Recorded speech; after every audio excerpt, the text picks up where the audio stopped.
Assalamualaikum warahmatullahi wabarakatuh. Bismillah, alhamdulillah, wassalatu wassalamu ala rasulillah Muhammad bin Abdullah wa ala alihi wa sahbihi wa mawala.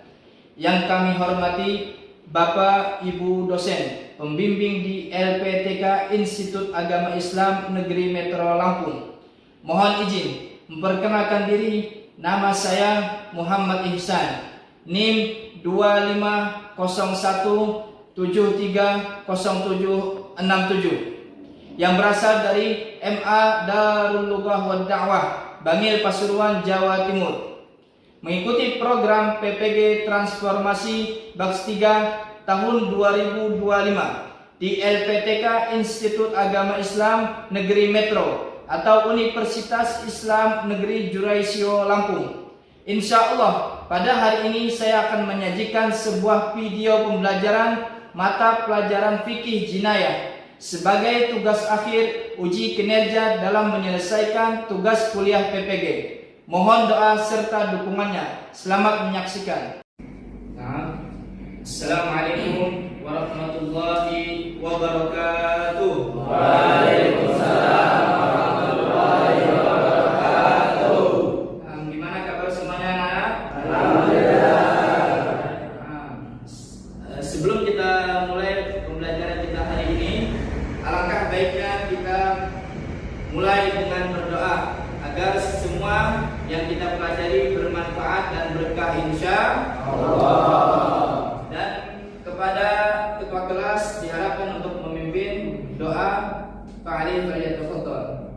Bismillahirrahmanirrahim. Allahumma shalli ala sayyidina Muhammadin salatan tukhrijuni min dhulumatil wahmi wa tuqrimuni bi nuril fahmi wa tuqrimuni ma syahadati wa ma annaka anta alamu wa la alamu innaka anta alamul ghuyub. Allahumma shalli wa sallim wa barik ala maulana Muhammadin wa alihi wa sahbihi fi syarri nurihi fi kulli lamatin wa nafasin adada ma sa'ahullah.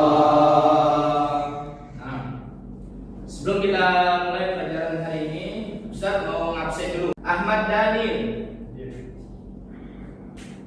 Setriadini, Muhammad Alfan. Oke, terima kasih. Alhamdulillah hari ini kita kembali belajar pelajaran fikih.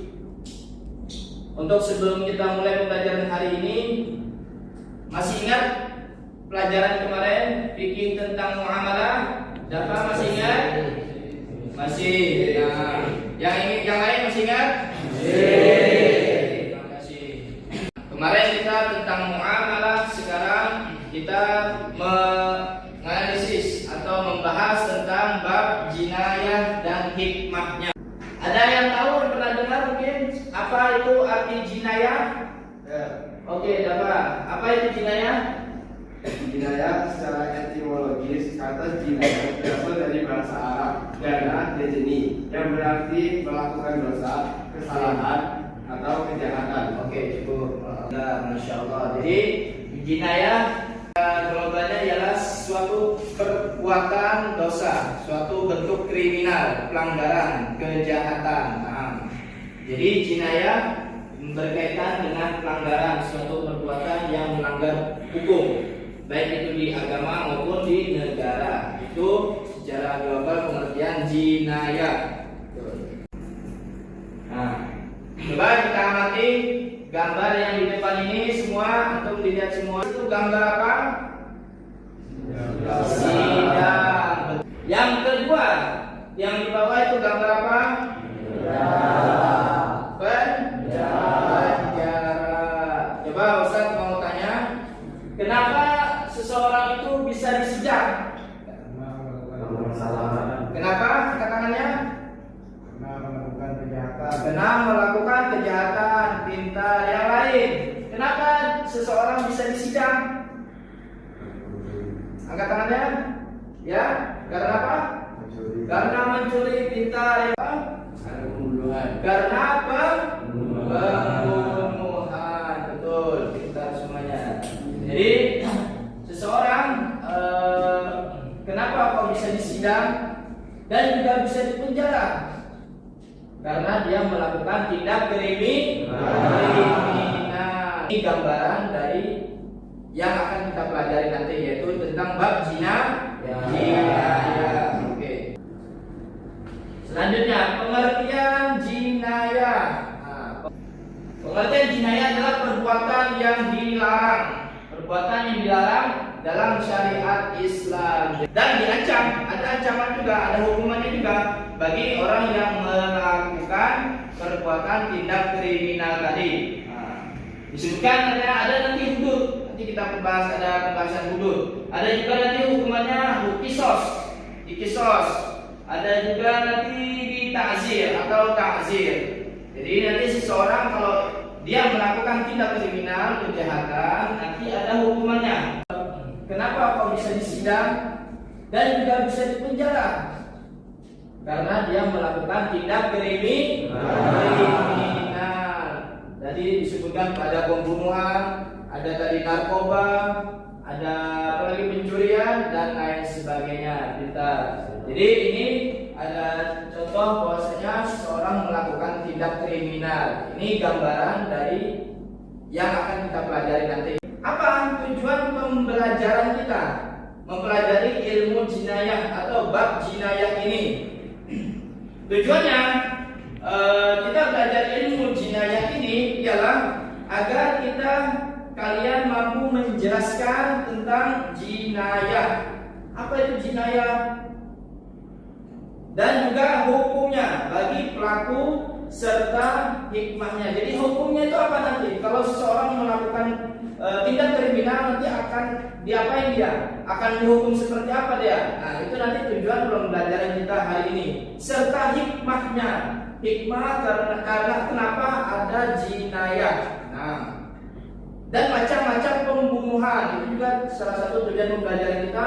Nanti di pembunuhan itu nanti dibagi, ada pembunuhan yang sengaja, secara sengaja dia membunuh, juga nanti ada yang tidak sengaja. Nanti itu tujuan pembelajaran kita.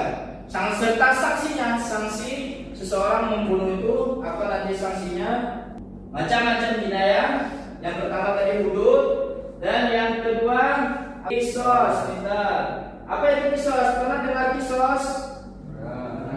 Apa? Kisos adalah hukum balasan yang setimpal atau denda. Contohnya seperti pembunuhan dan penganiayaan. Oke, pintar. Kisos adalah suatu hukuman dari perbuatannya sendiri, seperti contohnya pembunuhan.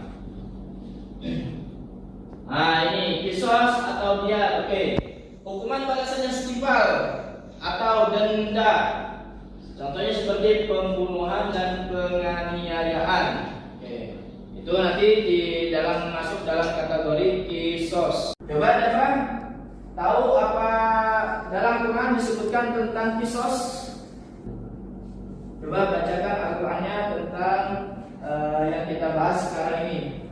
Disebutkan dalam Al-Quran, itu Quran surat Al-Maidah 38. Bacakan yang nyari.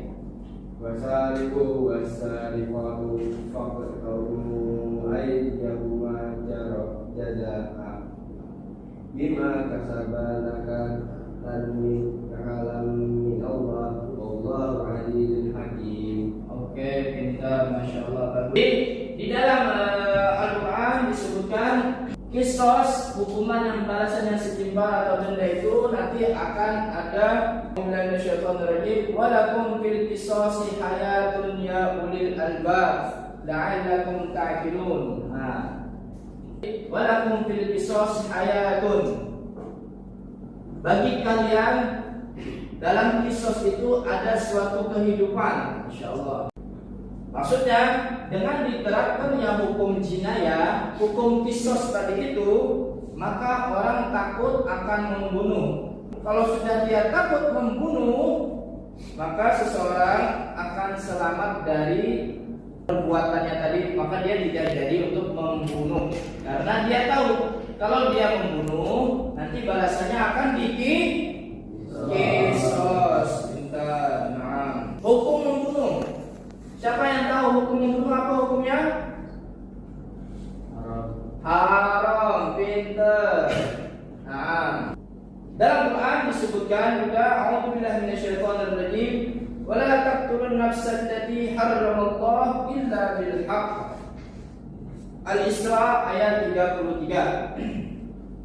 Yang artinya wala taqtulun nafsa, dan janganlah kalian membunuh seseorang allati harramallahu, yang Allah haramkan, illa bil haqq, kecuali dengan alasan yang tertentu, dengan alasan yang benar. Dalam ayat ini dijelaskan berarti seseorang boleh membunuh, tapi ada alasan tertentu, ada alasan-alasan yang diperbolehkan seseorang membunuh, tapi tidak sembarangan, tidak saling bunuh dan lain sebagainya, tidak, pasti ada alasannya. Kembali lagi kita ke macam-macam jinayah. Tadi disebutkan ada jinayah yang berupa ta'zir. Apa itu ta'zir? Yaitu hukuman yang ditetapkan oleh hakim sesuai kemaslahatan. Oke. Jadi ta'zir itu hukuman yang ditetapkan oleh hakim sesuai dengan kemaslahatannya sendiri. Oke. Contohnya seperti apa? Pelanggaran etika atau penyalahgunaan wewenang. Sekarang kita membahas tentang hikmah jinayah. Jadi kenapa sih jinayah ini diterapkan? Ada hikmahnya, ada manfaatnya. Apa itu manfaatnya? Hikmahnya apa? Coba siapa yang mau sebutkan? Silakan. Oke, angkat tangannya. Menjaga ketertiban dan keamanan masyarakat. Lagi yang mau coba jawab? Oke, siap. Melindungi hak individu dan kehormatan manusia. Oh, pintar, masya Allah, betul jawabannya. Jadi hikmah jinayah adalah menjaga ketertiban dan juga keamanan masyarakat. Itu lagi enak tidur di rumah, terus ada yang mencuri. Kenapa? Karena dibolehkan mencuri misalkan. Jadi kita nggak tenang, nggak aman. Walaupun di rumah kita sendiri, tapi ada diterapkan yang hukum jinayah, kisos tadi itu, ta'zir tadi itu atau hudud tadi, maka akan terjagalah ketertiban dan keamanan masyarakat. Oke, pintar semuanya. Dan juga tadi disebutkan hikmahnya melindungi hak individu dan kehormatan manusia. Jadi hikmahnya jinayah melindungi hak individu perorangan. Jadi kita masing-masing orang yang bernegara ini dia mempunyai hak masing-masing. Hak kita dilindungi oleh negara. Ada hukuman tertentu. Nah, bagi orang yang merusak kehormatan dan tidak melindungi hak individu orang. Nah, dan juga hikmah jinayah disebutkan memberikan efek jerah, kepada pelaku. Oke. Jadi memberikan efek jerah kepada pelaku. Dan juga salah satu hikmah jinayah menjadi sarana pendidikan agar masyarakat menjauhi perbuatan tercela, perbuatan dosa.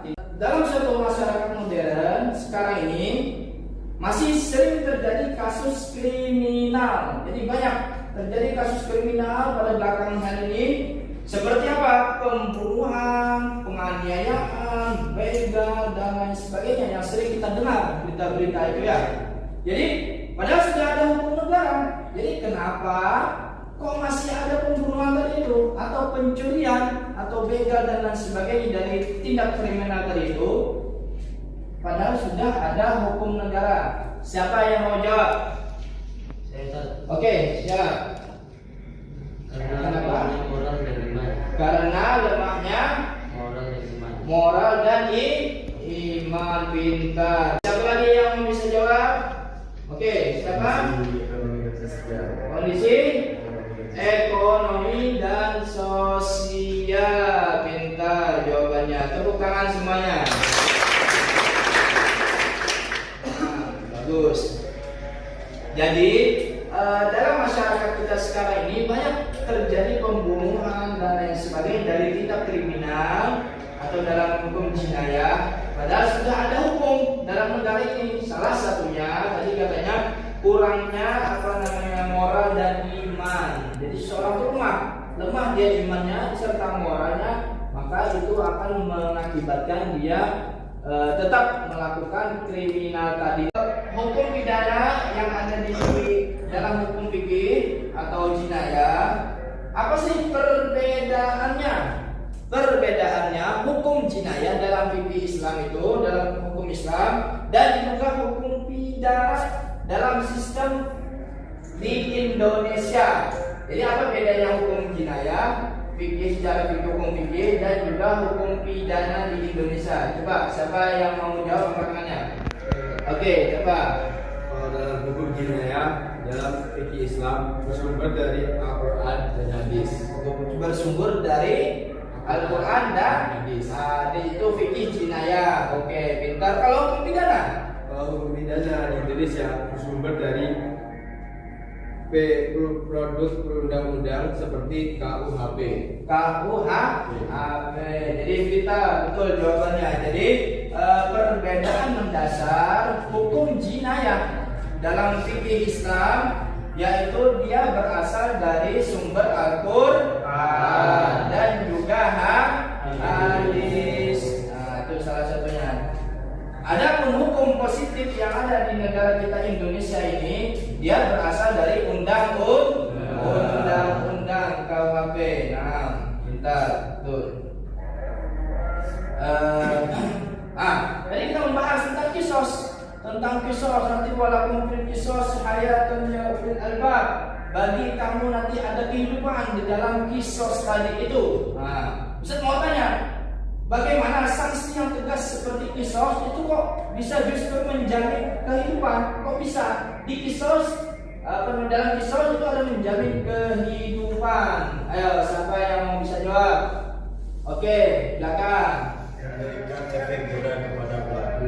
Oh, memberikan efek jerah kepada pelaku. Pintar. Jadi apa namanya, kisos tadi itu kok bisa menjamin kehidupan tadi itu? Salah satunya kisos untuk menjamin kehidupan bagi pelaku. Kembali lagi kita ke layar. Coba kita lihat sekarang analisis kasus. Kasus. Coba antum siapkan bikin kelompok-kelompok dan juga kita menganalisis kasus yang ada di layar kita ini. Antum baca, antum cermati per kelompok, bagi 5 orang atau 4 orang. Ayo dibagi.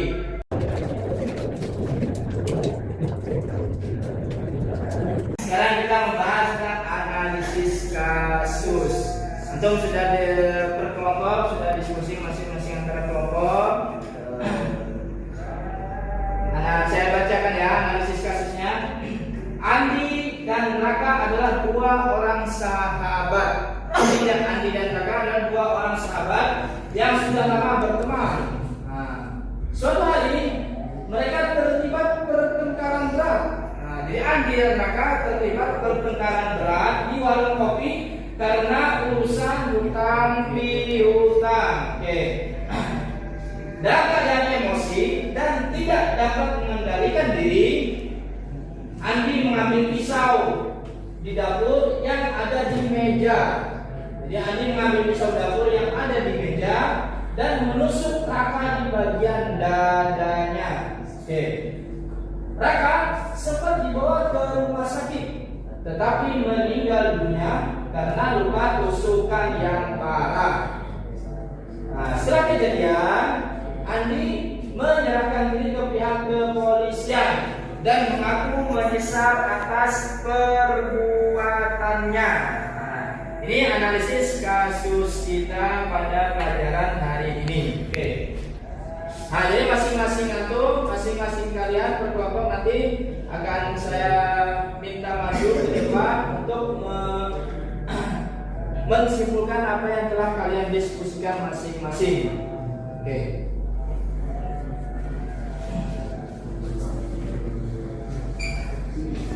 Dari hasil analisis kasus yang kita baca ini,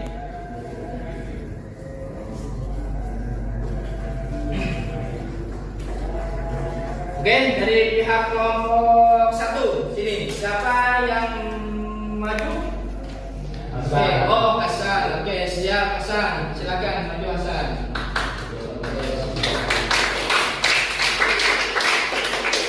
Terus saya minta satu lagi untuk menemani Hasan. Siapa yang dari kelompok mana yang ingin menemani Hasan? Oke, dapat silakan.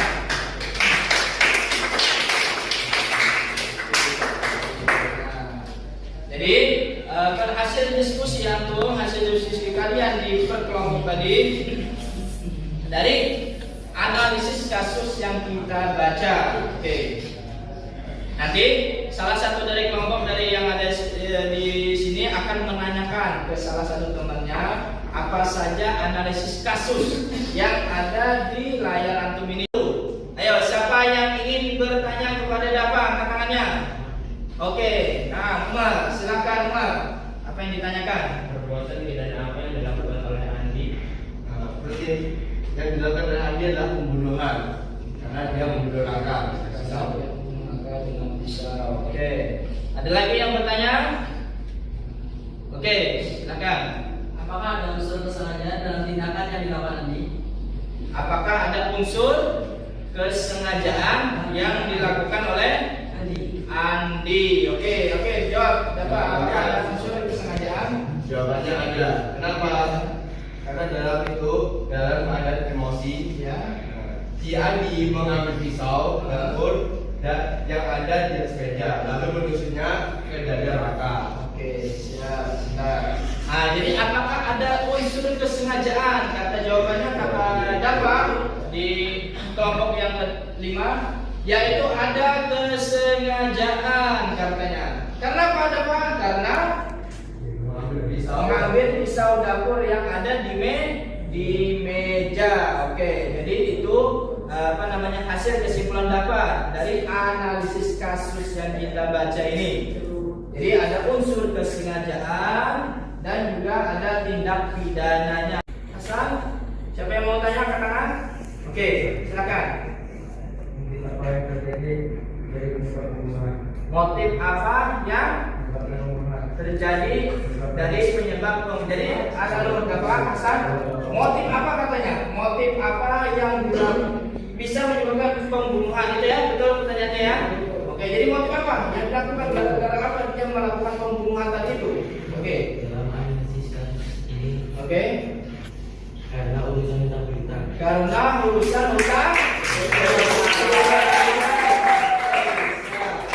Gara-gara urusan hutang piutang, motif yang dilakukan si Andi, lalu dia tega untuk melakukan pembunuhan ke temannya sendiri, Raka. Masya Allah, gara-gara hutang piutang.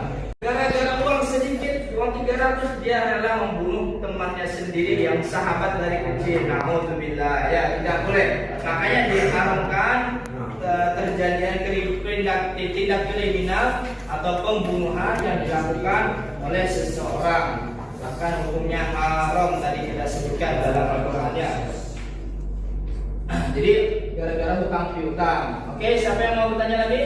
Oke, kelompok belakang ya. Apakah pembunuhan ini termasuk direncanakan atau tidak direncanakan? Apakah pembunuhan ini termasuk direncanakan atau tidak direncanakan? Oke, jawabannya apa? Direncanakan atau tidak jawabannya? Pembunuhan ini termasuk direncanakan. Pembunuhan ini termasuk direncanakan. Coba jelaskan. Kok bisa dia merencanakan? Kayak gimana? Karena si Andi mengambil pisau ke dapur. Karena dia mengambil pisau dapur, ya. Ada di meja dapur. Karena menunjukkan pisau tersebut ke Raka di bagian dadanya. Oke.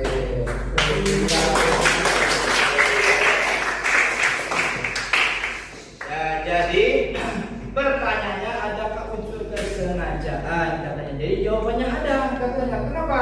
Gara-gara si Andi pelaku tadi itu dia mengambil, udah ada niatan ini, udah sengaja dengan sadar dia mengambil pisau dapur yang ada di belakang di meja, yang ada di meja dan menusuk si korban, si Raka sahabatnya tadi itu. Nah, itu adalah hasil analisis kasus yang kita diskusikan di pembelajaran kali ini. Mungkin saya bertanya kepada Dafa. Coba bagaimana dari materi yang jinayah kita pelajari tadi itu paling sulit yang kamu pahami yang mana kira-kira?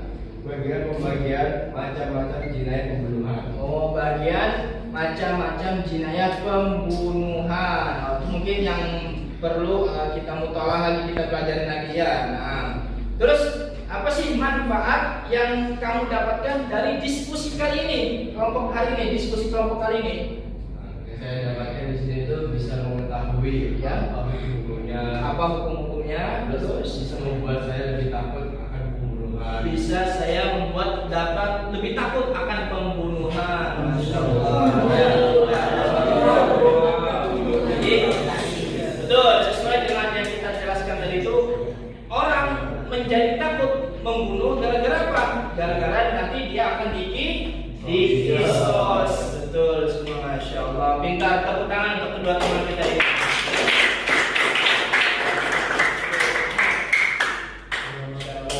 Jadi ini analisis kasus ya, pada pelajaran kita kali ini. Oke, silakan duduk untuk kedua teman kita ini, Masya Allah. Nah, betul.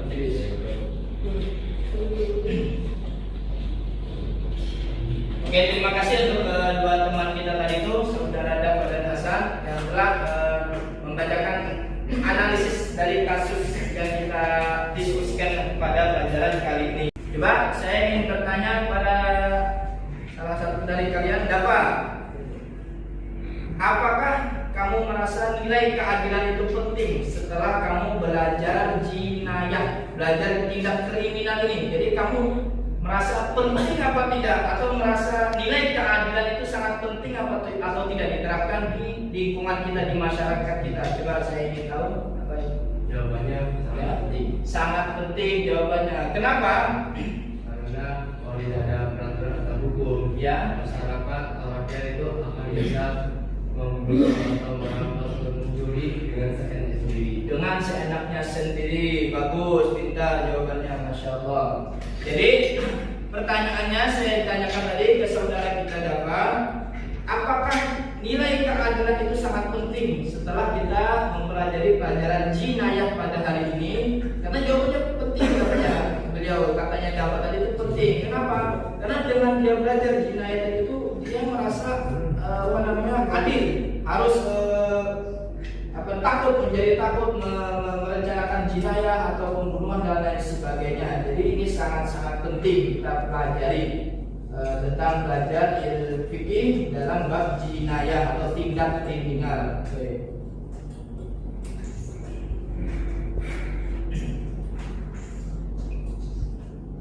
Kesimpulan kita pada pembelajaran kali ini yaitu mata pelajaran fikih pada di tepatnya pada bab jinayah atau kriminal, tindak kriminal yang dilakukan seseorang. Oke, apa kesimpulan dari pembelajaran kita kali ini? Coba dibacakan. Kamu baca, silakan. Jinayah adalah tindak pidana dalam Islam yang memiliki aturan hukum tertentu. Oke, jadi kesimpulannya ialah jinayah adalah tindak pidana dalam hukum Islam yang memiliki aturan tertentu. Nah, itu kesimpulan kita kali ini. Jadi jinayah itu adalah tindak pidana. Jadi seorang melakukan pembunuhan dan lain sebagainya, maka nanti itu akan ada tindak pidananya yang memiliki aturan hukuman tertentu masing-masing tergantung perbuatannya.